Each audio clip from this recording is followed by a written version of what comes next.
이 에벤 바이어스라는 미국의 그 유명한 골프 선수는 어느 날 기차에서 떨어졌는데 그 주치의가 약간 이게 돈에 욕심이 많은 사람이어가지고 라디토를 마시라 그래서 1,400병을 3년간 마시고 이제 턱뼈가 이게 망가지고 치아가 다 빠졌습니다. 그러다가 32년도에 뇌종양으로 죽게 됐는데 아주 이제 그 유명한 골퍼였기 때문에 이 라듐은 뼈에 집착, 칼슘처럼 뼈에 의해 축적이 됩니다.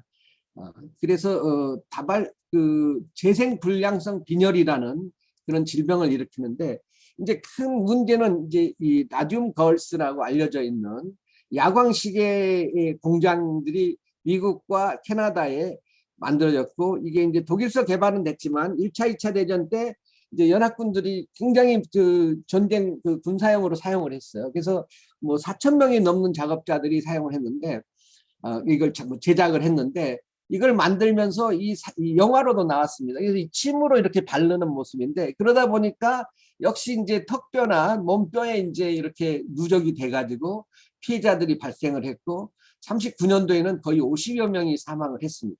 나중에 라듐은 트리튬으로 이제 대체가 됐어요. 그래서 라듐 걸스라는 이제 이야기를 만든데 이쯤 되다 보니까 이제 학자들이 이거 방사선 위험하다. 그래서 1925년도에 최초의 방사선 위험에 대한 회의가 개최가 됩니다. 런던에서. 그리고 이제 2년 뒤에 이 뮬러라는 분이 초파리 보고서를 발표하고 나중에 노벨상을 받습니다만은 이제 선형 LNT 모델을 제안을 합니다. 그리고 이제 1928년에 최초로 방사선의 단위라는 걸 렌트겐이라는 걸 통해서 지금은 미리시버트를 쓰지만 이 단위가 제한이 됐고 그리고 31년도부터 방사선을 제한하자.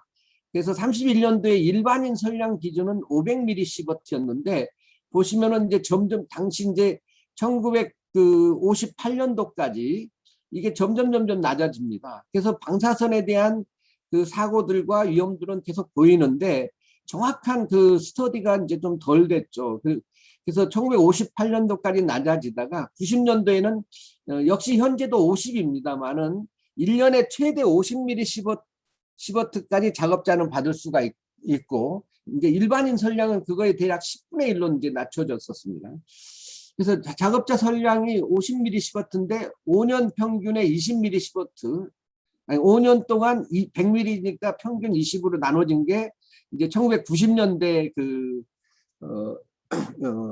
보고서에서부터 지금까지 이 기준으로 적용이 되고 있고 일반인 기준은 처음에는 이거에 500mS가 의의가 있는 게 500ml 이상을 받을 때만 몸에 이렇게 어떤 그 적혈구가 줄어든다든가 그런 증세가 나타나고 500ml 이하에서는 눈으로 관측하기가 어렵습니다.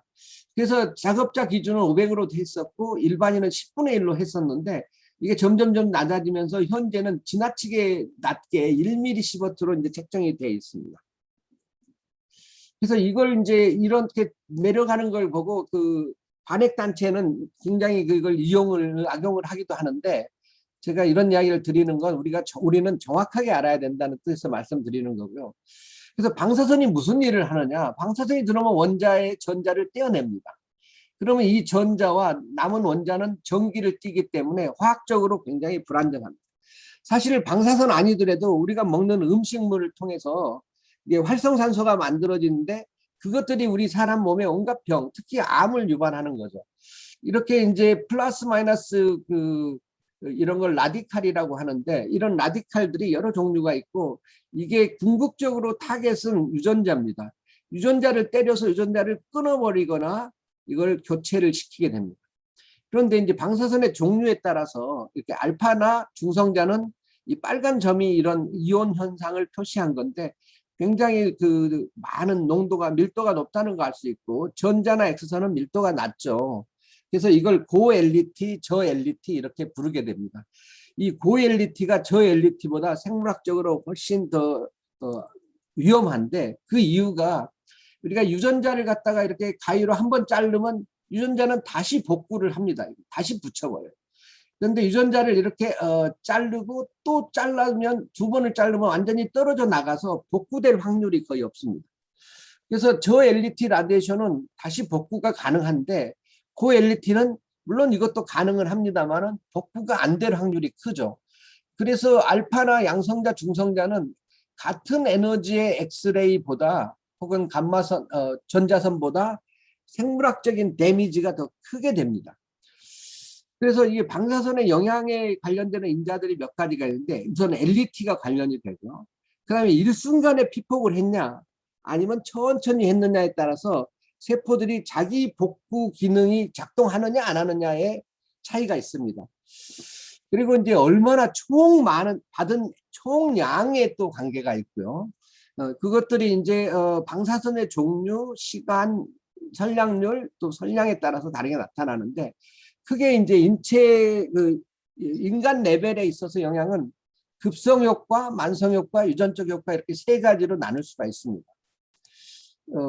그 전에 이제 아까 말씀드린 대로 LET에 따라서 같은 전자선보다도 알파선이 훨씬 피폭이 크기 때문에 에너지는 같더라도 생물학적인 영향은 거의 5배에서 20배 정도 높기 때문에 등가설량이라 그래서 그레이란 단위 대신 시버트를 씁니다. 그래서 우리가 시버트 하는 건 그 에너지 단위가 아니고 거기에다가 이제 이런 생물학적인 방사선 가중 계수란 걸 곱한 것이 되겠죠.